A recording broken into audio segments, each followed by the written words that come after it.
புதுச்சேரி அரசும் ஒவ்வொருத்தரும் போடுற நிபந்தனைகள்லாம் பயங்கர ஆச்சரியமா இருக்கு. சேர் போடக்கூடாது, கர்ப்பிணிகள் வரக்கூடாது, பெண்கள் வரக்கூடாது, குழந்தைகள் வரக்கூடாது, விஜய் வரக்கூடாதுன்னு சொல்லிடலாம் சிம்பிளா.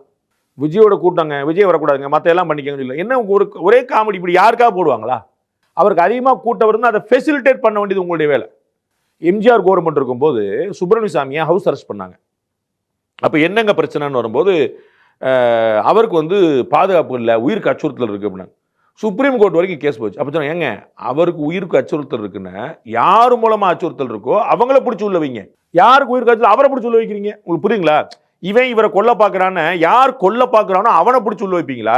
இவரை கொன்றுவாங்க சொல்லி இவரை உள்ள வைப்பீங்களா? இதுதான் கேள்வி. அப்ப திரு விஜய் அவர்களால் கூட்டம் சேருதுன்னு ஃபெசிலிட்டேட் பண்ண வேண்டியது உங்களுடைய வேலை. நீங்க என்ன கண்டிஷன் போடலாம்? எப்பா உள்ளரங்க கூட்டம் போடாத, பெரிய திடலா போடு, 5 லட்சம் பேர் தாங்குற மாதிரி திடல் போடு, நீ பண்ணிக்கோ. அவர் வரக்கூடாது, இவர் வரக்கூடாது, போகக்கூடாது, நிற்கக்கூடாது, உட்காரக்கூடாது, சேர் போடக்கூடாது, பாத்ரூம் வைக்கக்கூடாது, எந்த தலைவர்களுக்கு